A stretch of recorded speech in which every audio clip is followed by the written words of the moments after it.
Back in the day, scooping the loop was a teenage rite of passage. But you had to have a car.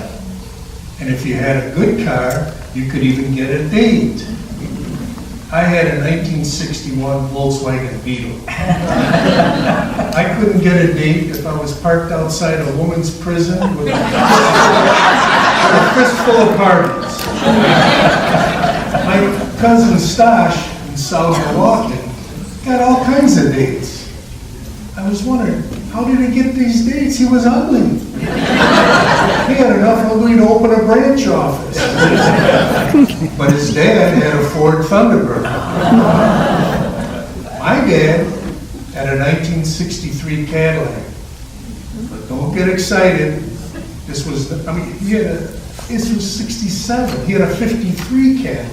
Oh. The Cadillac and I were both teenagers. The car was 14 years old and I was 17. That car was long. The hood was in one zip code, the trunk was in another. But I'll tell you, we could fit 9 people in there. 3 in the front, 4 in the back, 2 in the trunk. Come on. Carol talked about it. You did it. You were at the Westgate Theater. You were trying to get in. You got out of the trunk. You smelled like a spare tire. Your date said, "Ooh, I like that aftershave. Is that Goodyear or Unilever?"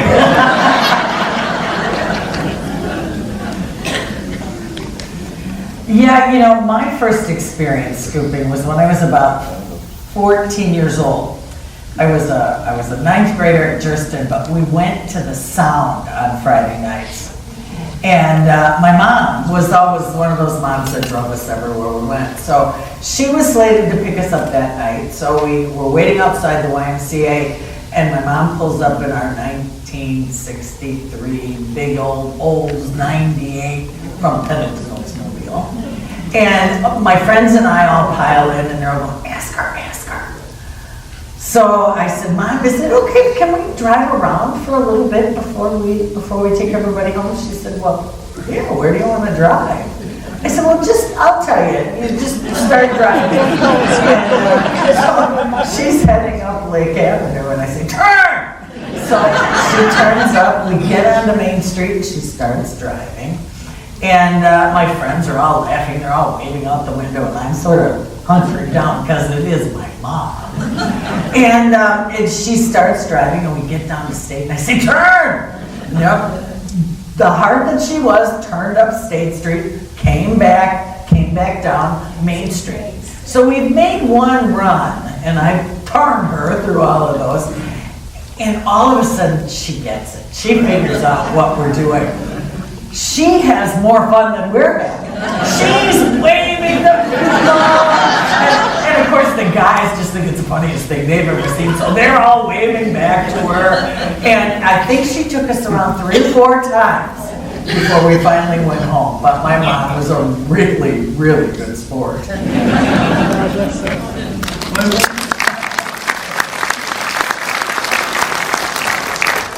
My wife's cousin. My wife is Italian, so every 3rd person in Racine is her cousin. Her cousin, Dad, brought a brand new 1965 Plymouth. He bought it stock, no radio. Let me tell you, no radio meant no dates. I mean, how could you drive around and not listen to Dick Biondi on WLS and the Pizza Song? Do you remember the Pizza Song? Yeah. Well, Join us.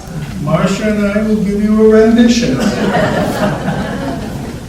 On top of a pizza, all covered with cheese, I had my first meatball till somebody sneezed. It rolled off the table and onto the floor. It rolled on the floor and right out the door. Onto the sidewalk and into the street. All along came a semi. We now had ground beef.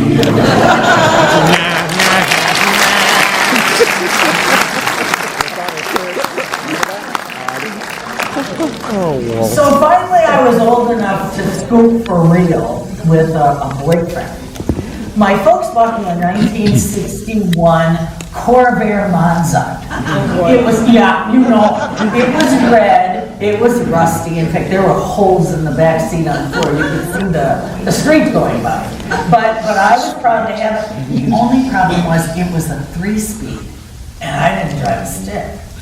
So they kept promising, but it just wasn't happening.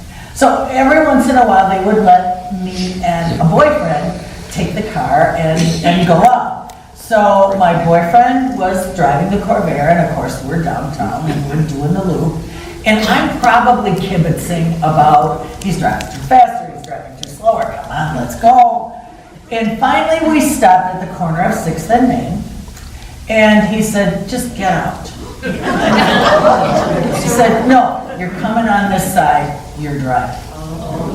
Oh yeah, I'm so smart, I said, I can't drive this. He said, yeah, you can. Well, I had, like many of the other girls, had always kept my hand on his, you know, kind of holding hands, while he shifted. So I knew what that pattern was. I just didn't know anything about the rest of it. So we're at the stoplight, there's cars lined up behind us, and he says, okay, all you have to do is put your foot on the clutch and the other one on the gas. I said, which one is the clutch? That's how slow it was. So I figured that out, I got my foot on it, and he said, just lift one off while you push the other one down. Well, light changed, of course I killed the car. So people are starting to beep behind us, and they're hollering and catcalling. So we have to wait through another light, and he's saying, okay, now really slow, let it up, push the gas down. So the light changes, and I do it, and we go, and we get across the street. But of course, then I killed it. So people are going around me, and they're waving like with one finger. And so I'm a real mess. But my date was really patient, and he said, okay, one more time, just really slow. So I got it. And we started slowly going. Now those 11 stoplights, I just prayed they would be green, so I wouldn't have to stop. I was fine driving. I just couldn't do that stop and start thing. I think by my second time around, I probably kind of got the hang of it, and my arm was out the window, driving, getting ready to shift. And I can still drive a stick shift today.